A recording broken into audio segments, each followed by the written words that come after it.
I am great. I am great.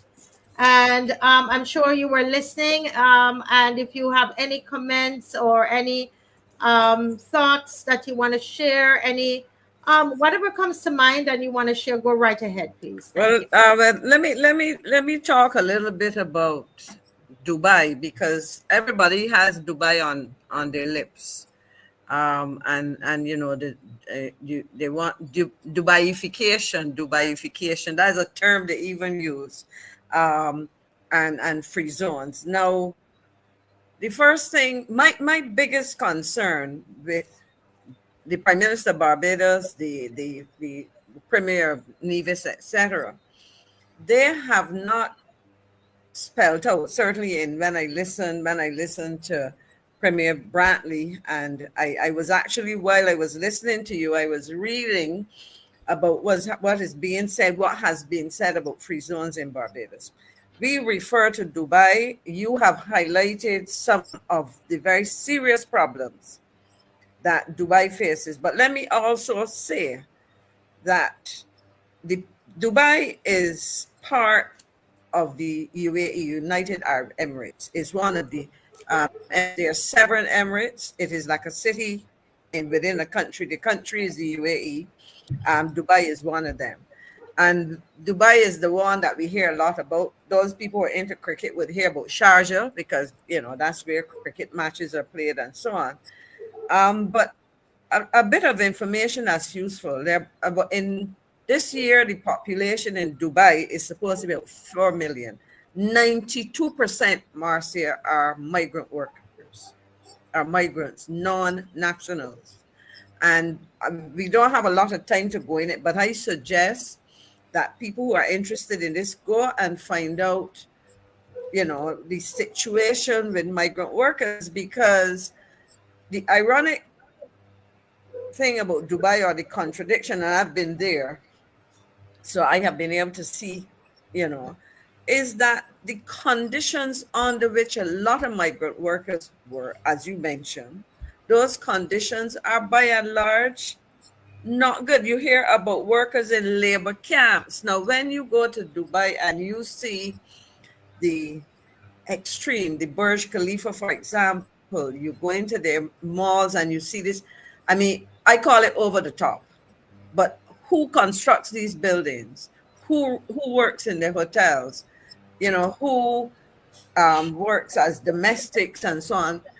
And what are the conditions? One of the things that I realized, I was looking at some of the issues that are raised on an ongoing basis. The living conditions are often challenged for many workers, especially the lower skilled workers. The working conditions, people are offered salaries and then they are often not paid what was promised, or they're not paid in a timely manner and so on. So part of the problem is that you have a country, and Dubai being one of the emirates in that part of that country, that is extremely prosperous, but the prosperity is for the citizens, the nationals, and you don't become a citizen. You get to work and then you go back, or you're sent back to your country, and you can go through all of those things. I came across an interesting comment, because we are talking about the situation of these free zones, etc., and the promise of free zones in Barbados, and I would say the promise of something in Nevis, because we're hearing a free city, and then we hear about a free zone, which are not the same thing. Um, but here's a description of the model of development in Dubai and what's happened. It is described as a salad bowl and not a melting pot. Does that make any, does that mean anything to you? Basically, what they're saying is, you have, in the case of a salad bowl, if it's a fruit salad, all of these different fruits in there, or vegetables, but they don't come together. A melting pot, on the other hand, if you're cooking a pot of soup, you put those ingredients in, but when you're finished, they come together. There's integration. And that is it, because there's significant contrast between, as I mentioned, workers and so on in labor camps. And to me, a labor camp, and I've seen pictures, I've seen stories of Africans who have gone there to work, but a lot of the workers you see there are, as you said, India, Pakistan, Philippines, Malaysia, etc. In fact, one of the articles I was reading as I was listening made reference to an increasing number of Chinese. Now, understand that China has a massive population, India has a massive population, and they are probably open to opportunities for people to work abroad. So in essence, in addition to the concessions granted by the government in terms of facilitating these free zones, one of the things that you're seeing happen is that the entities that go to establish themselves in Dubai are some of these entities, these companies, these employers are accused of bad treatment of workers. And I think I want to emphasize that, because at the end of the day, what we would have to ask, what kinds of activities are we looking at? But of course, recognize that in Dubai again, because so that's one thing. For example, when you see construction of these mega hotels, these mega complexes, etc., those things happen, and we hear about what happens to the workers. Now, when we think in terms of the people who benefit, significant wealth is created, but the question in Barbados would be, who gets to share? If you check, you would, one of the comments made, and I will say this, I had the opportunity as foreign minister, along with some of my CARICOM colleagues, to meet the ruler of Dubai. And he emphasized, and in fact, I will show you here, this is a book that he gave each of us a copy. It's called Flashes of Thought. It is inspired by a dialogue of the government. They had a government summit and so on, talking about the development. But what the Sheikh is saying here is Mohammed bin Rashid Al Maktoum is the name. He said that the development ultimately is to benefit the population. So the population is small. Remember that I said that in the case of Dubai, is about 4 million people in 2025, but 92% were expatriates. So as the country benefits, what they have kept up so far is that their population sees significant benefits. So the native Emirati from Dubai gets substantial benefits. The question is, what are the governments of CARICOM who are pushing this proposal to us? And the kind of benefits will be a function of the activities that take place in the free zone. The condition, in other words, what are we inviting or encouraging? What strategies are we using or to attract what kind? Let me put it simply: what kind of businesses can we anticipate in a free zone? We do not know. So I would say to the Prime Minister of Barbados, because I would read this for you. I took time to copy it out. According to the World Free Zones Organization latest Free Zones news, 4 years ago, November 23rd, it reported Barbados free zone coming. And I took the quote: Barbados will soon have laws that allow for establishment of a free zone on the island. Prime Minister Mia Mottley recently gave this indication as she pointed to the need for greater direct foreign investment in a range of industries and sectors in the Barbados economy.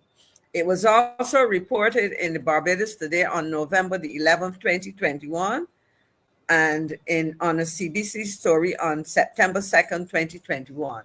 Now, I cannot recall if legislation was presented. I was trying to find it and I will keep searching. But you see, my concern, Marcia, is that 4 years ago, November 23rd, we're just short of that date. 4 years ago, the Prime Minister is reported to have made these comments. Can the average Barbadian share anything about what they might have heard about this? I asked you, but I know the answer. I asked myself, I know the answer. I have heard the word. Go ahead. You're muted, Marcia. I was saying, let me see if anybody has responded to that question. Anybody has heard the Prime Minister speaking again after the? Well, she spoke about it in 2021 and in 2022. Have we heard anything about that since? If you have an article or anything, let us know, because we want to make sure we're not doing a Wilfred Abram. Okay, everybody, make sure put the comment there or send it to me. Go ahead, Yeah, Miss.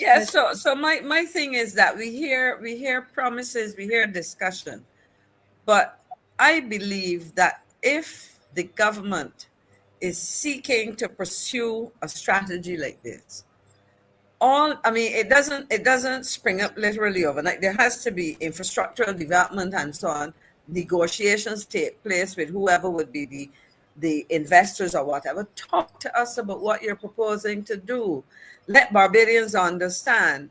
Is this a situation where you are going to have persons who are using um, methodologies that would create employment for young scientists, young university graduates? The international business sector in Barbados, for example, for many years would have created decent jobs for Barbadians, for accountants, for attorneys, for persons involved in certain managerial type levels and so on. And we saw that the sector was able to generate significant jobs in terms of the kind of income that and salaries that people earn, the kind of technical and academic skills that were required. What are we proposing? In fact, Marcia, having raised that, I want to ask the question whether the international business sector, where are we now? You used to get reports, you would hear about the level of tax contribution the sector made. It was the single largest contributor to corporate taxes, if I remember correctly. We don't hear that anymore. We don't hear any reports. So we're hearing of getting to do something like Dubai, but what exactly? My concern is that decisions are being taken, and you raised an important question when you said, "Is the Frixin Bank project a hotel, or what exactly?" Because we know concessions have been given, but what exactly will be the essential nature of that initiative?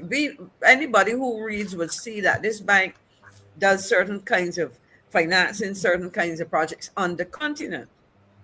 But what is happening in Barbados? What have we done? What can we expect? What can we expect as citizens? So I think that in all of this discussion, and I would say heads, because we have been exposed to, Barbadians have had a chance to hear from some Nevisians, and we had a chance to hear Premier Brantley himself, though briefly in the clip that you shared. What are they promising these people? Who are these people that they're making promises to? I will say this. Somebody said to me the other day, and I said to the person, I would want some images so that some concrete evidence. But I was told recently of a Russian who has bought significant property in Barbados, buying houses in a particular neighborhood, demolishing them, and has created, I suppose, I would use a term that they use in West Africa, a compound. Hold a minute. Is this the same one from St. James? Yes. Yes, I've heard. Kind of central St. James. Yes, and we have people in the community, St. James community. They have spoken to me about it. Several persons. And we don't know what these people are doing. So Marcia, for me, I think that there are a lot of question marks, and I suppose what we will hear from the government is to say, but we consult. But I made the point today. I happen to have called to brass tacks today to say that consultation is important, but consultation before the fact, not after the fact. And in the case of the legislation, we should be given inputs in the same way. If we are talking about promoting or pursuing a particular development strategy, in this case free zones, come and say to the people, there are free zones and free zones. They can be described as this. We have seen them operate like this in one particular jurisdiction or particular region, but this is what we are contemplating. This is what the government will approve for Barbados. This is what is appropriate within the context of this situation here. Because as much as we want to use the word Dubai and Barbados are two very different countries in two very different regions, different states. When Dubai started to develop, as one writer described it, the description was, it described it as a late developing state. And they had the financial resources. Remember, a lot of the initial development was financed by oil revenues, but we are, so in essence, the fact that a lot of local capital was invested also spoke to how they control the development, Marcia. Mm-hmm. But when we are saying, well, we have to go and attract foreign direct investment, and there's nothing wrong with that, but it is how much you attract, and the terms and conditions will determine what eventually becomes of that investment. Yeah. Well, Miss McClean, we can only put the information out there. I tell you, we're going somewhere from the time when we started. I think it was last Sunday night, and today's Friday. And each night something is opening up more and more, and we're going deeper and deeper and asking a lot more questions. And that's what we want to do tonight. And hopefully, those who are listening will take the time to research about the free zones, economic zones, free societies, go over the show again and go into a lot of the things that I researched and shared with you, that Ms. McClean shared with you.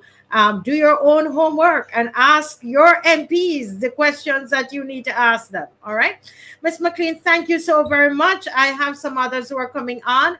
And as you listen, and if you want to jump back in at about 9 o'clock or so, you are free to do so. I just want to do one thing quickly. Yes. We're talking about the diaspora. We're talking about expatriates. And I want to congratulate a young man. His name is, listen to this, Andrew Thorne.